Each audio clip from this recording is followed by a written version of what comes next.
Today, we're going to be reacting to the second half of Jaiden Animations video, I Hate the Dentist. This has been the most requested video, and the original part 1 has been my most viewed video that I've ever made. I'm a dentist with almost 10 years of experience, and we're reacting to these videos with a dental perspective. So last year in June, I had to get my wisdom teeth taken out. My wisdom teeth had been growing in and shoving their aggressiveness into the sweet harmony of my existing teeth for a few years. So generally, your dentist can let you know if you need to have your wisdom teeth removed by looking at your x-rays. We don't want to remove those teeth too early because if they're still deep in the jaw, that means we'll have to remove a fair bit of bone to get them out. Ideally, we wait for them to come up as far as possible first and then get them out.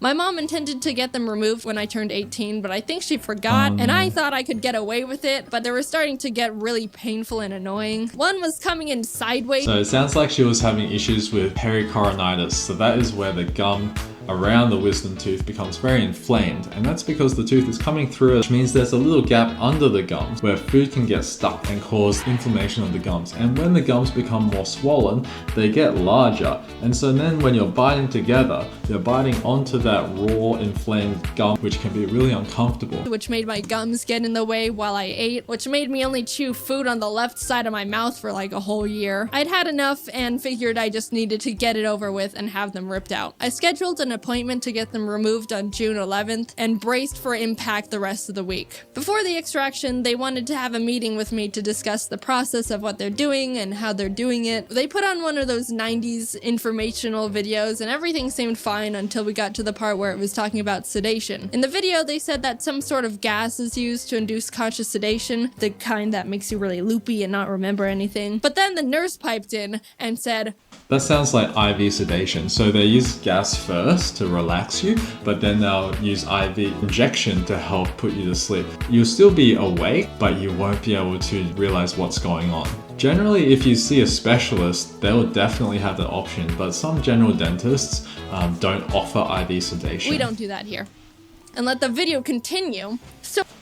So there's different levels of sedation. If it's a simple removal, we can just do the numbing in the mouth, same as a filling basically. If we want a little bit more relaxation, we can try nitrous oxide, which is the mask. You'll still know what's going on, but it just helps to relax you a little bit. And sometimes we prescribe Valium, and the most comprehensive treatment is the general anesthetic, so that's where you completely just sleep. What? I'm just gonna be fully conscious while you needle and drill and probe my mouth? Answer the question! After the video, I said, so is there a way I can be at least semi-unconscious for this? The nurse prescribed me medication called Valium that'll help calm me down, which was relieving to hear. All I wanted was to not be conscious. If you haven't taken Valium before, generally 5 mg is plenty, but different people react differently. And especially if you're really anxious or if you're a bigger person, then you also might need a little bit more. If you're a really small person, we can do a little bit less. I picked it up and the day came. Wait, how many tablets did she just take? 6 tablets? That's way too much. Kind of dangerous actually.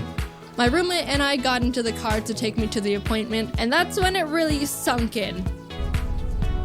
This medication isn't doing anything for me. 6 tablets isn't doing anything? I don't believe that. Apparently, Valium's supposed to relax you enough so that you're awake, but don't really care what's happening. Yes. But by the time the dentist was calling me back to the chair, my nerves were still going haywire. Proof of consciousness. I desperately asked the dentist if I could take another one because one pill wasn't doing enough for me. She only took but one she said pill. I'll be fine. Okay. They leaned me back in the chair and put the first needle into my mouth. And that's when I couldn't hold it anymore. Fear was overwhelming me the entire day, but that was the moment it really got me. Tears burst down my face, and I was trying desperately not to make that annoying noise when you're trying not to cry too hard, but you need to breathe, but you breathe too much. I kept apologizing because I knew physically I was fine. There wasn't any pain I couldn't tolerate. They hadn't really done anything yet, and I was being irrational. Sometimes it's not a tooth removal. If someone has needle phobia, we just try to give them time and just let them recollect themselves and see if they are prepared to continue with the treatment. Otherwise, we can always refer to specialists for IV sedation or GA sedation. but the sounds of them sawing my tooth in half and yanking it out of my gums, and God knows what else, probably just playing Sometimes tic-tac-toe you just with can't needles help in it, there for the so- heck of it, was horrifying. All in all, everything went well, and I was able to go home after they finished up a few hours later. Since I wasn't that's drugged good. up and just super numb, I didn't have much recovery to deal with other than swelling, and I kind of just chilled for the rest of the day watching YouTube videos. The dentist even told me I can eat normal food and wasn't restricted to just soup as long as I was careful. Soup is the easiest thing, but what I like to say is anything that you can cut through with a spoon is soft enough to eat. You just have to be a bit careful. Sometimes food can get stuck in the holes where the teeth were, and it can become quite irritated. If anything like that happens, just call up your dentist, and if needed, they'll get you in and flush it out and get it healing up again. I ordered a smoothie bowl to my house, and when I opened the door to take it from the guy, I didn't realize until afterwards I had blood dripping out of my mouth, so luckily he didn't call the police. I was trying with 100% focus to not bite my tongue because I couldn't feel it at all in my mouth. The smoothie bowl had sliced strawberries on top, and you don't realize how much sliced strawberries resemble the texture and sound Oh, I of never biting thought of into a that, tongue but until you they don't do know look where your kind of tongue is similar. in your mouth and also can't feel anything. Is that my tongue? Okay. If I had to get my wisdom teeth out again, I highly doubt I'd be this freaked out about it. The Fear of hardest the part was unknown. just not knowing what was going to happen and not being able to brace for it. But afterwards, it was like, that wasn't too bad. But also thank the holy merciful gods that I don't need to do that again. Alright, there we go. We finished the second half of Jaiden Animations video. Let's try to get 100 likes on this video and comment below what other videos you want me to react to. Don't forget to give this video a like and subscribe.